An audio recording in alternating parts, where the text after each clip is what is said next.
Hello, happy Wednesday. So market update tayo Wednesday, no? September 10, 2025. So tingnan natin if magkakaroon tayo ng position ngayon sa mga level na titingnan natin mga zone, kung i-respect ba to or i-break. Okay, so start tayo sa news this week. Okay, sama na rin natin yung Thursday and Friday, no? So for today, meron tayong mga news, 8:30 mamaya sa USD. And then bukas yung marami-rami. Okay? So, ingat-ingat tayo kasi this week ang daming high impact news. Okay? So, start tayo sa Euro USD. So, kung isa ka sa nakasubaybay sa mga market update natin, okay? So, same bias pa rin, long position pa rin yung hahanapin natin sa mga zone. Okay? So, trend direction pa rin niya. Overall pa rin is long. And hanapin natin yung mga level. So, ito yung naging support level natin for one day na kung makikita natin, no, nagkakaroon tayo dito ng malaking sideways. Okay? Ilang araw na nagkakaroon tayo ng sideways. Okay? Pero overall, trend direction pa rin niya talaga is uptrend. Meron rin tayo yung confirmation candle natin, valid pa rin siya.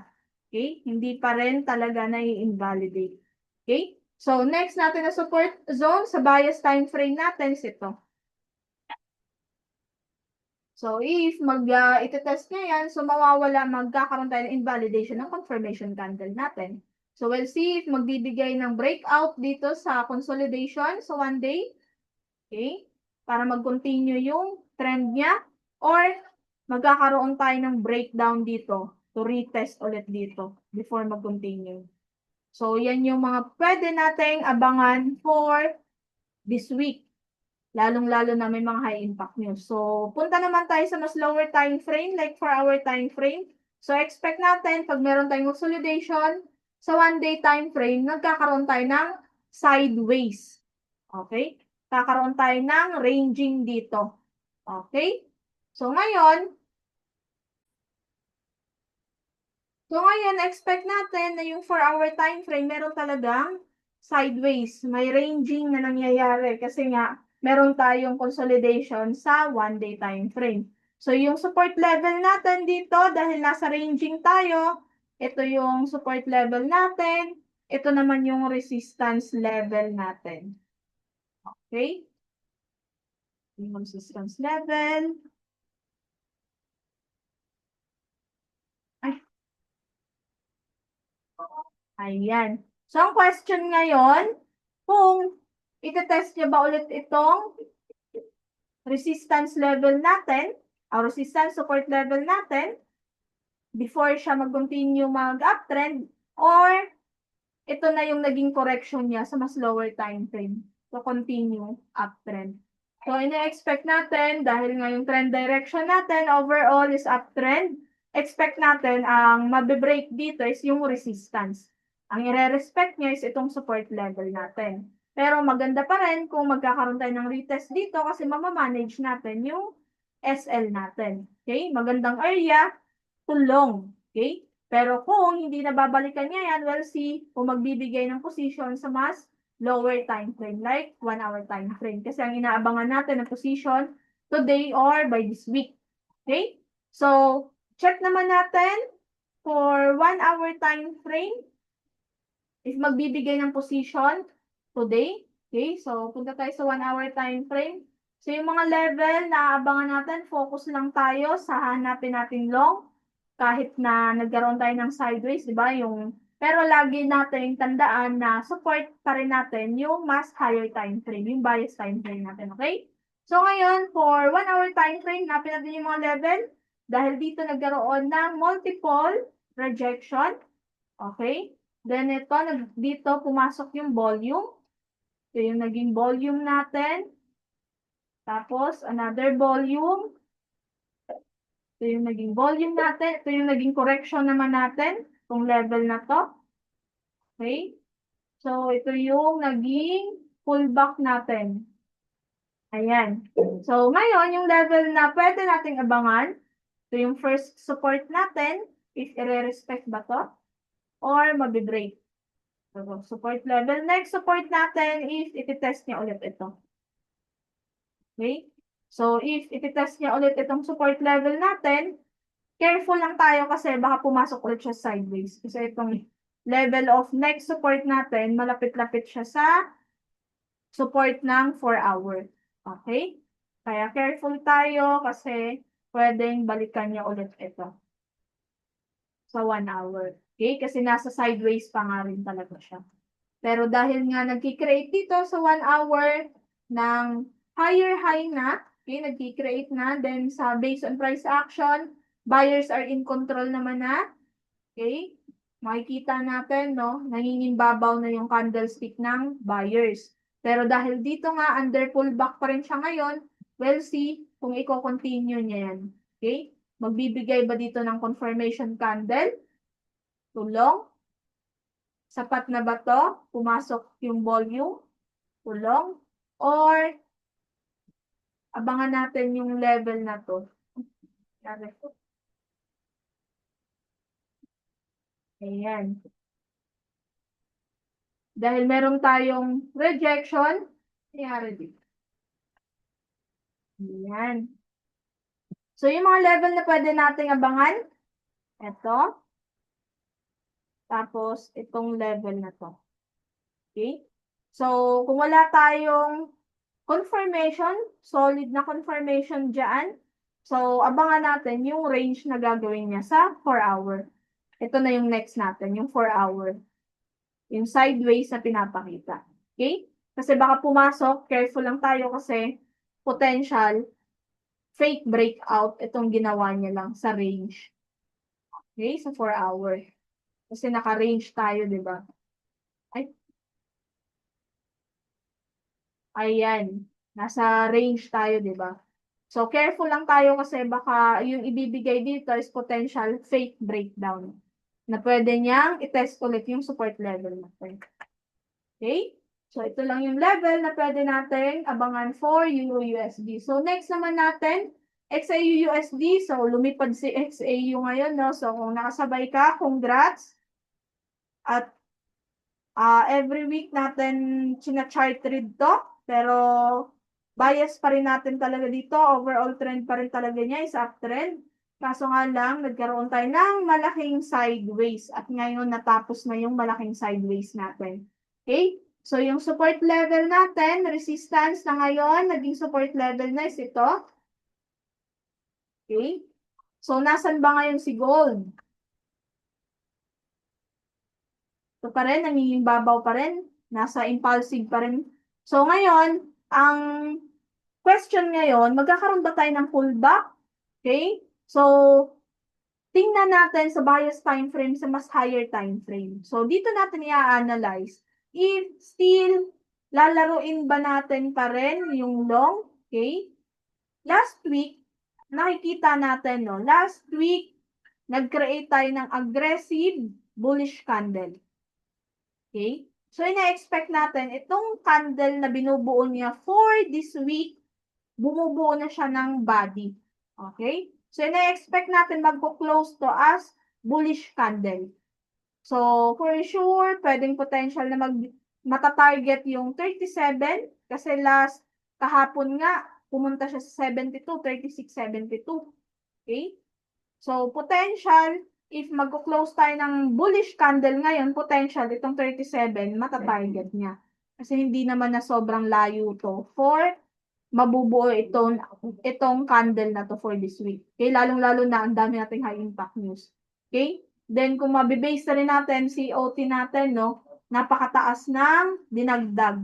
Mataas na nga yung overall, dinagdagan pa ng plus 40,000. Okay? So, expect pa rin talaga natin, buyers are in control pa rin talaga dito sa gold. Okay? So, balik tayo for 1 day. So, kahapon nag-end ng indecision candle, pero ito yung question, pullback ba yung gagawin niya or shallow pullback lang? So, relate natin sa 4-hour time frame, makikita natin, ito yung last naging major pullback. And ngayon, nagkaroon tayo ng impulsive dito. Pwede natin i-feed. Okay? Base sa feed natin, 0.6. Ito yan, guys. Kung mag-aantay tayo ng 0.6 dito, ito yung masasagasaan niya sa higher time frame. Kung 0.6, magbibigay ng major pullback. Ngayon ba, magbibigay ba siya ng major pullback dahil may mga high impact news tayo? For me, hindi pa. Kasi nga, ang binibigay niya ngayon na candlestick sa 1 week, bullish candle. Kung magbibigay man dito ng pullback sa 0.6, ang laki ng makakain. Makakain niya itong aggressive bullish candle na to. Ayan o, yung 0.6 o. Diba? Nasa support level, 0.6. So, imposible talaga na iti-test niya itong 0.6 pa ngayon. For sure, magkakaroon lang tayo ng shallow pullback. Okay? Kung hindi man 0.3, iti-test niya itong 0.3, yung 0.2 ng fib. Or magko-continue pa talaga siya to up 37. Okay? So, tingnan natin sa mas lower time frame dahil kung ganyan nakataas yung lipad niya, so always manage pa rin talaga natin, mas lalong ingatan natin yung capital natin. Kasi anytime, pwedeng bumulusok pababa para mag-create ng major pullback. Pwede din, lumipad pa kung continue and isang straight niya lang gagawin yung 37 for this week. Okay? So, careful lang tayo guys kasi kahit gaano kagaling yung technical natin, gaano ka kagaling sa technical, kung hindi ka naman ganoon kagaling sa pag-manage ng capital, useless pa rin. Okay? Hindi ka pa rin magiging profitable. Okay? So, ngayon, balik na tayo. Kasi napunta na tayo sa paninermo, no? Ayan. So, dito, for 1 hour time frame, syempre hanapin natin yung mga level, mga zone. So, ito yung first support zone natin. Dahil nagkaroon tayo ng pangalawa ng retest dito. Okay. Second zone natin is ito. Dahil nagkaroon dito pumasok yung minor pullback natin. Okay. Pero yung major zone natin, sa pullback natin, next zone is ito. Ayan.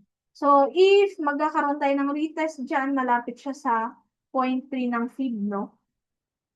Ayan. 0.2. Ito. Ito yung 0.2. 0.3. Ito. Pero based sa 1 hour time frame, ito yung naging major pullback niya. So, mga minor. Okay, nagkaroon tayo ng pullback dito.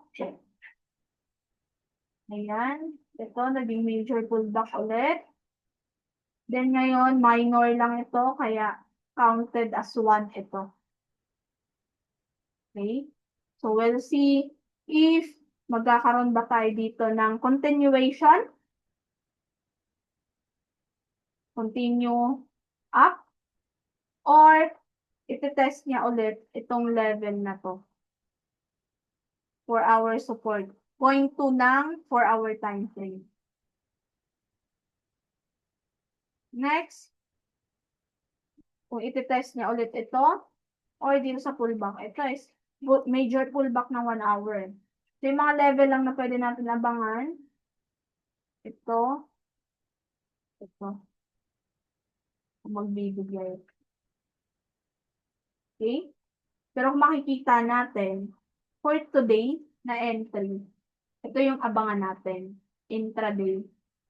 15 minutes, intraday lang to guys ha. If confirmation time frame natin, magbibigay talaga siya ng rejection dito.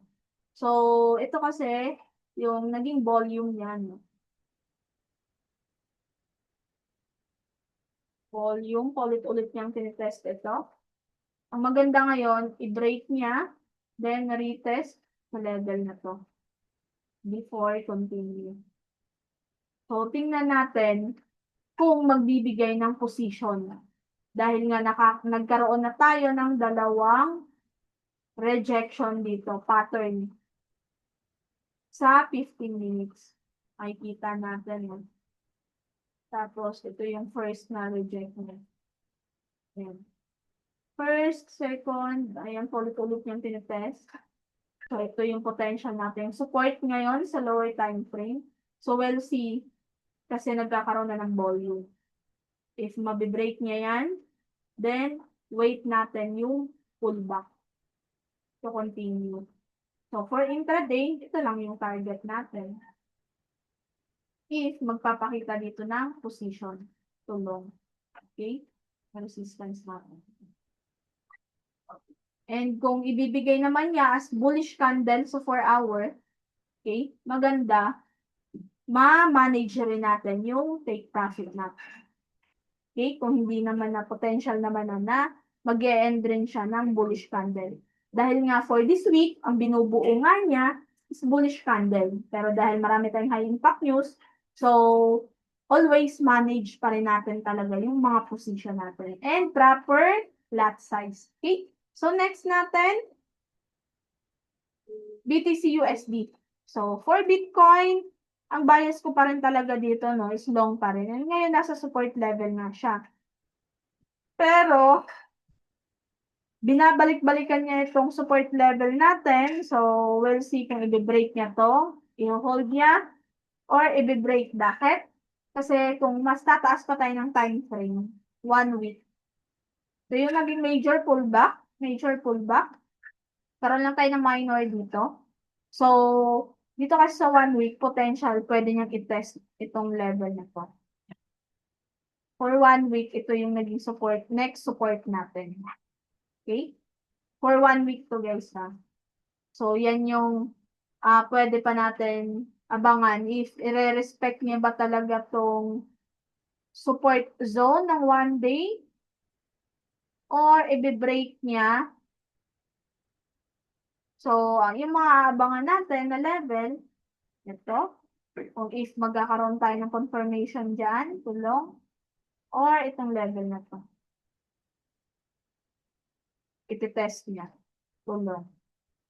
Overall, hahanapin pa rin talaga natin kay Bitcoin dahil yung trend direction niya is uptrend. Hindi natin pwedeng i-against yung momentum. So, check natin. Mas maganda rin to abangan kung naghahanap tayo ng reversal and of pullback sa mas lower time frame to confirm. Okay? Sa 4-hour time frame, makikita natin, nagkaroon tayo ng short-term downtrend.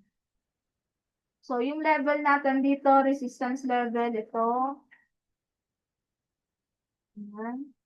Ito yung resistance level natin. Resistance. Ito naman yung support. Pwede natin abangan kung ano yung mabubutas sa dalawa. Okay? So, makikita natin if magkakaroon dito ng breakout sa resistance, malinaw siya na pwede mag-continue na to uptrend. Okay? Kasi nagkakaroon ng reversal na dito from short-term downtrend. Pero kung iti-test niya ulit itong level na to, we'll see kung magbibigay ng confirmation kasi good din siya to long. Okay? Pero careful lang, laging may guide sa mas higher time frame. Sa anytime, pwede niya rin i-test itong support zone ng 1 week. Pero sobrang layo na niyan, kaya expect natin magkakaroon tayo ng short-term downtrend and pwedeng mag-continue itong 4-hour time frame natin. Okay? Ayan, pwede siyang mag-continue pababa to test itong support level natin. Okay? So, yan yung sinasabi, laging habaan yung pasensya sa waiting confirmation candle. Okay? Kasi doon natin mako-confirm kung right time na ba to long or hindi pa. Observe pa rin. Okay? So, makikita natin sa mas lower time frame, nasa sideways pa rin talaga tayo. Nilalaro niya pa sa 1-hour time frame.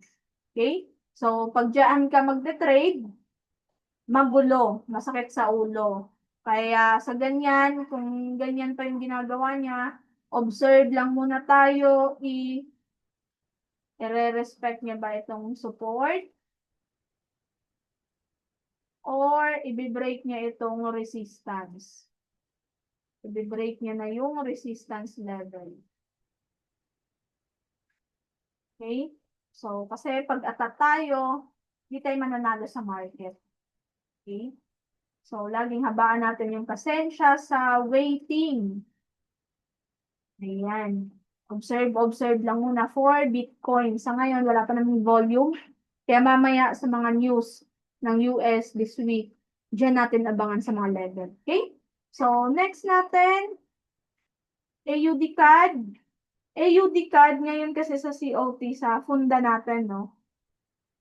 Ang lagi naman nag-a-update si Coach Lemuel sa funda natin. So, ang funda natin, AUD, malakas siya ngayon. Yung CAD yung mahina sa COT natin. Okay? So, makikita natin, lumalakas si USD, o AUD, sorry. Nagkaroon ng negative 16,000 no, sa short. Pero hindi naman sobrang taas yung binawas. Kumbaga, hindi sobrang taas yung dinagdag sa long. Sorry. Tapos sa CAD naman, makikita natin sa CAD. Ayan. Overall, ang taas pa ng short, nagdagdag pa. Then, nabawasan pa ulit yung long. Yung long, oo. Ayan. So, pwede natin ma-pair to. Kasi AUD CAD, ngayon align naman. Yung funda natin and technical, align naman. Nag-a-uptrend si AUD CAD. Okay? So, ito yung mga level. Trend direction, AUD CAD, uptrend. Karoon tayo dito. Ito is nagkaroon tayo ng climatic reversal from downtrend to uptrend. Okay? So, yung mga level natin, ito yung resistance. Ngayon, support na. So, ito yung mga pwede natin abangan. Siguro, I'm not sure ha, kung magbibigay ngayon ng position. Kasi malayo-layo pa, oh. Nag-i-impulse na siya, late na. Okay? So, ito yung abangan natin na potential iti-test niya, support. Tapos yung next na level, dahil nga nasa impulsive tayo, pag nasa impulse na, mas nag-focus siya sa momentum. Okay? So, we'll see kung magbibigay ng pullback sa mas lower time frame. So, yung mga abangan natin dyan, if malinaw sa atin na long position, abangan natin sa mas lower time frame yung mga support zone, mga pullback. Okay? So, ngayon, for AUD CAD, okay, ito yung naging level natin. Yung support level natin. Next support natin is ito. Ay, 1 hour time frame pala ito. 4 hours. Lipat natin sa 4 hours. Ayan. So, sa 4-hour time frame natin, ito yung support zone natin. So, nag-i-impulse siya ngayon. Ayan. Sigurahin natin ito. Ayan. So, nag-i-impulse ngayon. Wait natin na magkaroon tayo ng retest ulit dito. Continue up. Okay? So, relate natin sa 1 hour. Nakikita natin, no? Ito yung naging volume niya. Confirmation, volume ng buyers. Aggressive bullish candle. Level na pwede natin abangan. Support. So, 1 hour to guys, ha. Tandaan natin, magkakaiba yung support and resistance every time frame. Okay? So, ang kagandahan lang yan, pwede natin abangan kung baka meron ng resistance zone na tinitest, kaya magkakaroon ng potential rejection. Okay? So, reaction pala, I mean. So, dito, yan yung pwede natin back upan ng mas higher time frame. So, dahil nga nagkaroon nga tayo ng volume dito, okay, very basic, uptrend lang, higher high, higher low, okay. So, if iti-test nyo itong level na to, or ito, continue. Ayan. So, good level na pwede natin abangan, itong support level natin. Okay? So, yan. So, last na siguro natin to si Euro, last na nga, Euro AUD. So, for Euro AUD, dahil nga si AUD ngayon lumalakas din, okay? So, ito yung maganda natin. Euro AUD last week, nagkaroon tayo ng uptrend dito, no? Pero ngayon, may rejection tayo nangyayari. So, ang question ngayon, kakaroon ba tayo ng short-term downtrend? So, dahil yung overall trend direction naman ni Euro AUD uptrend, zone, ito, first zone for 1 day. Okay. Second zone for 1 day is ito. So, ito yung mga level na pwede natin abangan to long. Dahil nga yung overall trend niya is uptrend. Pero we'll see, kasi sayang naman yung movement niya, di ba? Habang iti-test niya yung level na yan. So, check natin sa 4-hour time frame. Makikita natin yung 4-hour time frame, no? Nagkakaroon na tayo ng reversal. Short-term downtrend. Okay? Ayan. Nabutas niya na ito. And ngayon, potential, nag-create na siya ulit ng initial lower high. Okay? So, level na pwede natin abangan kung iti-test niya ulit itong resistance level natin. Magkakaroon ba tayo dyan ng position for short-term downtrend? Okay? Careful lang tayo kasi meron dito support zone na pwedeng mag-react.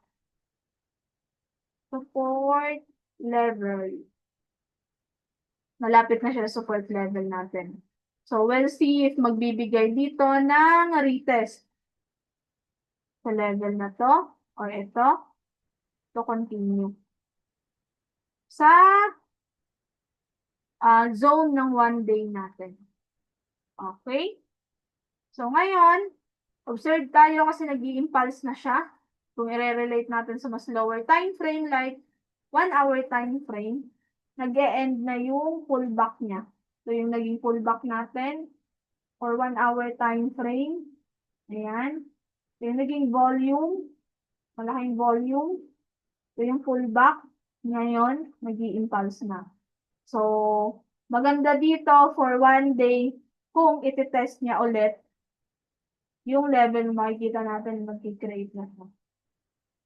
Kung iti-test niya ulit yung level na to. Ito or ito.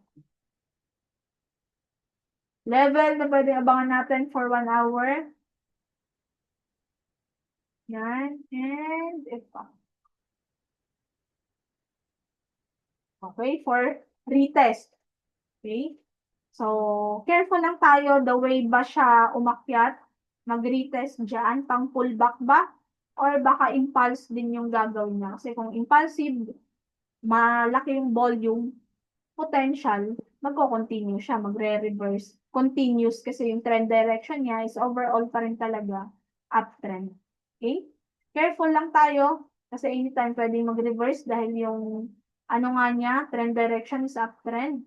Pero dahil yung tinitrade natin ngayon is short-term downtrend, so abang-abangan lang natin yung pag sa mga pullback level, okay? Yung mga resistance level. So, yun lang, kapip. Thank you for watching and see you sa next week natin. If meron ba tayo mga level na i-respect, magkakaroon ba tayo ng retest doon at position or hindi niya na-test yung level natin. So, we'll see. Habaan na natin yung pasensya natin and ingat sa mga nagtitrade this week dahil sobrang daming high impact news. So, thank you for watching and bye-bye!